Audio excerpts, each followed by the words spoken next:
Hello everyone, Trophy Wine Hunter. Welcome back to my YouTube channel. Today I'm really pleased to bring you a tasting of the wines from Hermanos Lurton, which was a winery that I discovered at the International Wine Festival this year. It's kind of ironic because the International Wine Festival was focused, or the theme country was Italy, but I actually found this winery from Spain producing the most interesting valley wines of the night. So let's talk a little bit about Hermanos Lurton. So the history starts in 1992 when the two brothers, Jacques and François Lurton, who were fourth generation winemakers in France, went to the Reuda region in Spain and discovered the love of the local grape there called Verdejo. And this is, although the spelling is a little different, the pronunciation is the same as the Verdejo in Portugal. I don't believe it's the same grape varietal. I think now the other brother has taken over, so Francois owns the whole thing himself.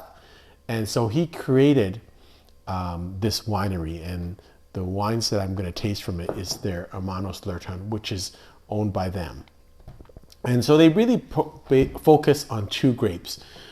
In the Reuda region, they focus on the Verdejo grape varietal, and then also in the Toro region, they focus on the Tempranillo grape varietal. So let's talk a little bit about those two regions. So first, Reuda. So that was created as a classification or sub-area in 1990, and it's situated in the north part of Spain, in between two major red wine appellations, the Ribera del Duero and to the west, and Toro to the northwest. And we'll talk about Toro a little bit later because that's where the red wine is made. Again, it produces traditionally the Verdejo grape varietal along with other grape varietals like Viura, Sauvignon Blanc and Palomino. And so it is actually a central area that is in a depression formed by the Douro River. A lot of people compare Verdejo grape to Sauvignon Blanc. It's light bodied, but the difference between this and Sauvignon Blanc is it actually can age quite well. And when it ages over several years, it gains a much richer, oilier texture, almost like almonds. And it's also got great acidity. So it's also got some bitterness in the aftertaste. And so like a fennel type taste, which is kind of neat too. So it's a really neat grape varietal, not really well known. And again, the Reuda region, I don't think is really a touristy type place to go to. So if you don't, it's not a grape varietal that you would come into contact a lot. Just through vacations and things. Next, let's talk about the Toro region. So the Toro region is, again, also in the northwest of Spain, and it's also made with the Tempranillo grape. And, you know, Tempranillo is also the grape varietal that's used in Rioja. And I think the difference is that many people find Toro the kind of more value version of Rioja. It's a little bit more accessible early. I think Rioja is a little bit more tannic and needs a little bit more time. This is more early drinking type of Tempranillo. So, and that's why, consequently, the wines are a little bit less expensive. And so it's great for value drinkers. The difference in the expression of the grape is mainly because of the weather. So in Rioja, you have some continental with some Mediterranean and maritime influences. Toro, you have extreme continental conditions, so it's much drier summers, and that produces a much bolder style originally. So, so I've read some people that compared the Toro Tempranillo like Napa and the Rioja like Bordeaux, kind of a little bit more stylistic, a little bit more complex, a little bit more softer and subtle. And whereas the Toro, I think many people would like it because it's just upfront and it's very fruit forward. So in this tasting, we're also going to taste wines from the Campo Eliseo vineyard. And so Campo Eliseo was formed in 2000. It was formerly called Bodegas Verdejo. And this was a partnership between François Lurton and the Roland family, Danny and Michel Roland. They've been longtime friends and French, and I guess they created a premium van. So you can kind of think of this as a premium label from Hermanos Lurton. And in terms of price point, the red and white from Hermanos Lurton is around $24 Canadian, and these wines are going to be in the Campo Eliseo is about $36, $37. So a little bit higher price, but not really ridiculous. Right? I would still consider them value wines. So let's talk about the white wine first. The white wine Campo Eliseo is aged in new barrels for a year without malolactic fermentation, and it is got cellaring capacity, and about 10,000 bottles is made. And this is really the grape varietal that the Lurton family fell in love with when they came to this region. Campo Eliseo also owns 20 hectares in Toro, and they also purchased grapes from local farmers for another 15 hectares.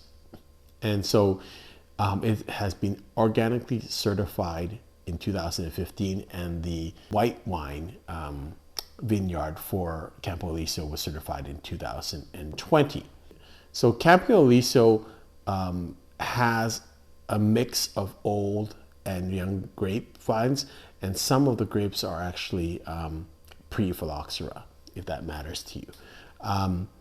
They undergo a relatively long maceration period, approximately 20 to 30 days, and about 8,000 bottles is produced. Not much. Most of it is produced from 50-year-old vines and is aged in new barrels for about 16 to 18 months. Let's taste the wines. I'll let you know that I did have these wines with a number of people.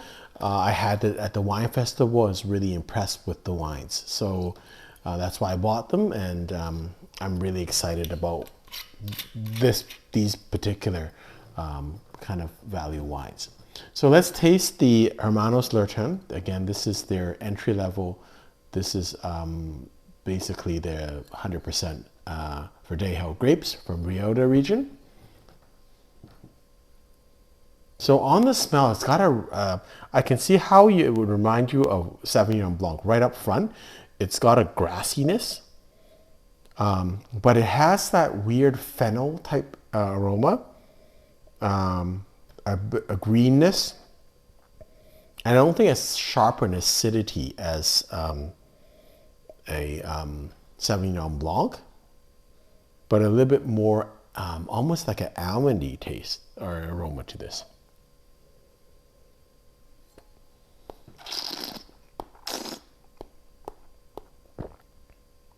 Yeah, definitely this doesn't taste like Sauvignon Blanc because it's a little bit heavier. I don't actually find this light-bodied at all. This is fairly weighty, in my opinion. It doesn't have that acidity of Sauvignon Blanc. It almost has the dryness and the almondiness of a, I want to say like a Pinot Blanc to me.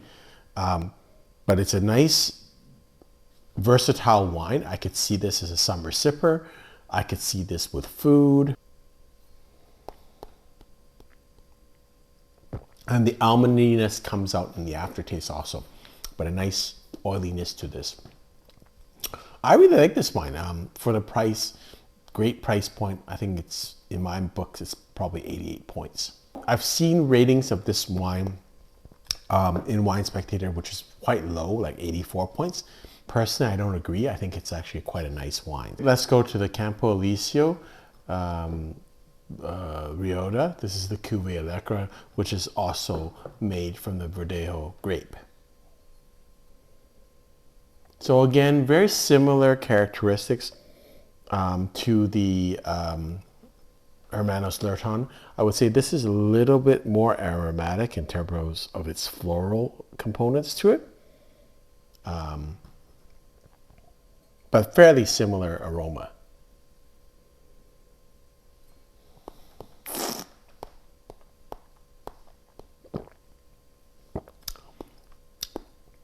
Again, more intense. I would say, again, the taste profile is fairly similar. Low acidity.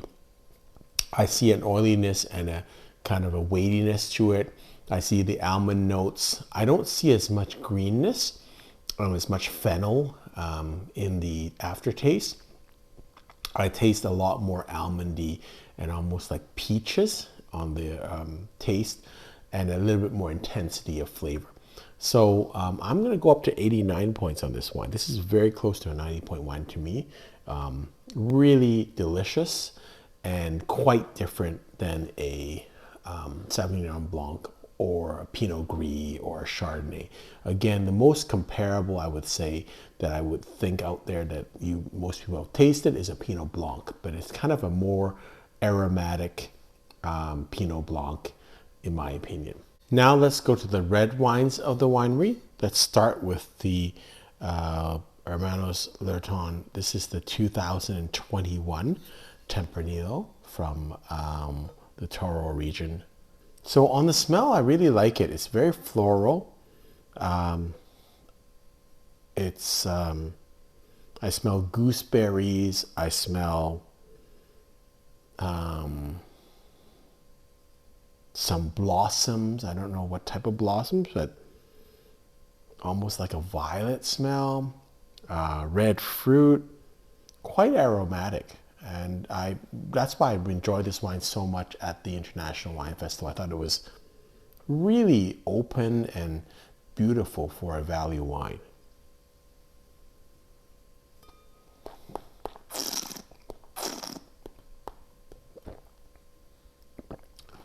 On the taste, you get a mixture of red and dark fruit.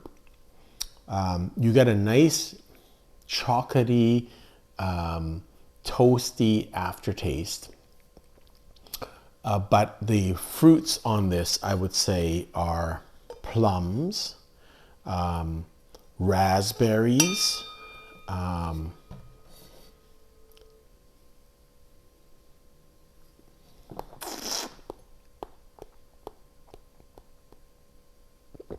like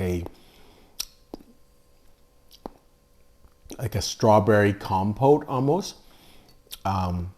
Good tannin structure, nice balance, good mouthfeel, lots of fruit. I wouldn't say like bursting fruit, but lots of nice fruit, dark fruit flavors with a hint of maybe strawberries and some red fruit. But really well balanced, great drinking wine. I'm going to give this 88 points. And then now we're going to go to the Campo Eliseo. I think this one is actually more reserved than the Hermanos Lurton. Yeah, I don't smell as much. I smell a little bit of floral notes and a little bit of dark fruit.